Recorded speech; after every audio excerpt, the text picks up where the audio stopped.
Hello guys! Hello!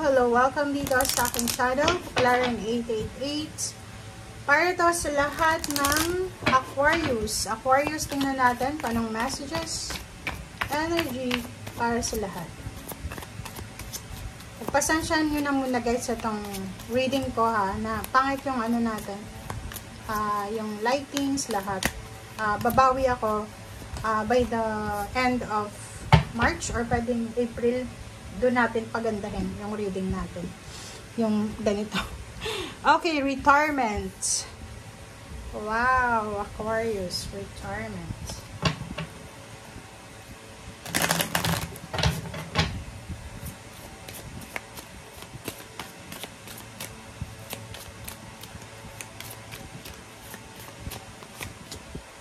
Wow. Ang ganda ng baraha mo. Okay. Tingnan mo to.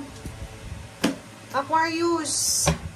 Ito yung message sa'yo. Timeless reading to guys ha. Hindi to pwedeng sa ngayon, bukas, or hindi to pwedeng ngayon lang. Pwedeng ngayon, bukas, makalawa. Okay, timeless siya. Kung makikita mo dito, sinasabi retirement eh. Wow.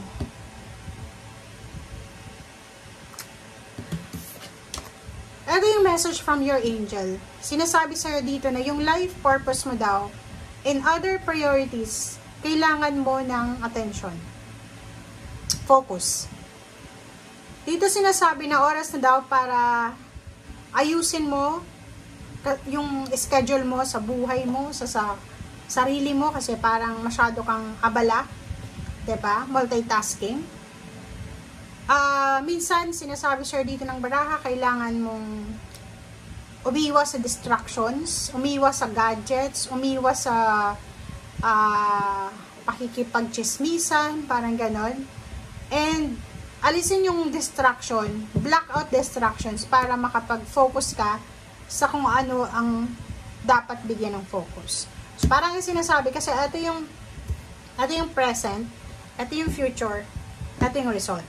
So, ibig sabihin, para makuha mo yung bountiful harvest sa retirement mo, parang sinasabi sir dito, Aquarius, na kung gusto mong maging maayos yung pagtanda mo, hindi ka mahirapan, lalo na sa financial, or marami kang maha-harvest na blessings once retired ka na, ngayon pa lang, habang maaga pa, lalo dun sa mga nasa 50 years old below, sinasabi sir dito na mag-focus ka sa trabaho, mag-focus ka sa pagkakakitaan mo, focus ka sa ginagawa mo, kasi yun yung mas importante sa ngayon.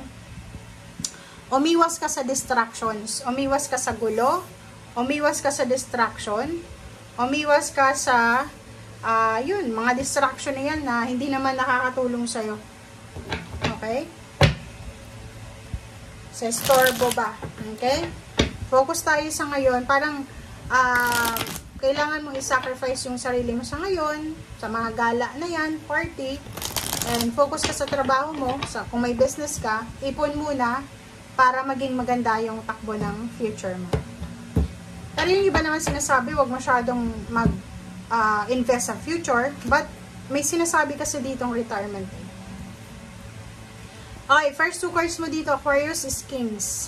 King of Wands and King of Swords. Oh, diba? Same energy ng 3 cards na to. Sinasabi sa'yo na sa usaping trabaho, business, pinagkakakitaan, kinakailangan mong maging focus. Priority mo dapat siya sa ngayon. Or bigyan mo ng priority yung finances mo.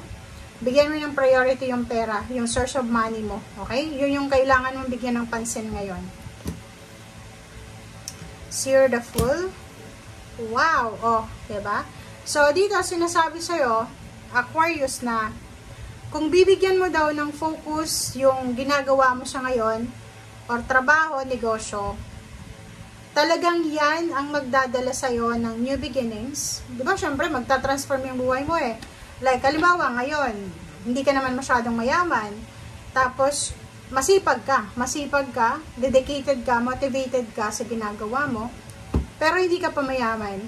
Pero kung ipagpapatuloy mo daw yung ginagawa mo sa ngayon, hindi imposible na magkaroon ka ng bagong buhay, ng new life, na sobrang successful ka, financially, you're strong, diba? So, sa future mo, sa retirement, depende daw sa kung ano yung ginagawa ng mga bata pa. Kung ano yung ginagawa nila, yun yung result sa pagtanda nila. Parang ganun. Okay, 3 of Pentacles, the Empress and Page of Wands. Future to. So, in the future, nakikita ko sa'yo dito na posibleng in the future, isa ka sa mga matatayog na negosyante. Parang ganun. Isa ka sa mga lalapitan ng mga tao para hinga ng point of view. Tatanungin ka, ano bang sekreto mo, Aquarius? Bakit ka naging successful sa business? Bakit nakapunto ka ng Europa, ng Amerika, ng Japan, ng Korea? Diba? Parang ganun. So, nakikita ko in the future, lahat ng gusto mong mangyari sa buhay mo sa kasalukuyan, makukuha mo yan sa future. Yung iba ngayon na babae, gustong mabuntis, hintay-hintay lang kayo kasi darating talaga yan sa tamang oras. Nakikita ko if you're a woman, mother, may anak ka, sinasabi sa'yo dito na posibleng mag-o-offer siya sa'yo ng, like, may magnanay dito na hindi masyadong maganda yung communication, posibleng maayos yung relationship nila, may mag-apologize, may tatanggap ng apology, magpapatawad, parang ganun. Relationship din, isang single na lalaki, isang byuda na babae, ang posibleng magkaroon ng connection, and pwede silang maging mag-asawa. Exciting to eh. Okay? So, nakikita ko emotionally, in the future, sobra-sobra kang magiging tahimik.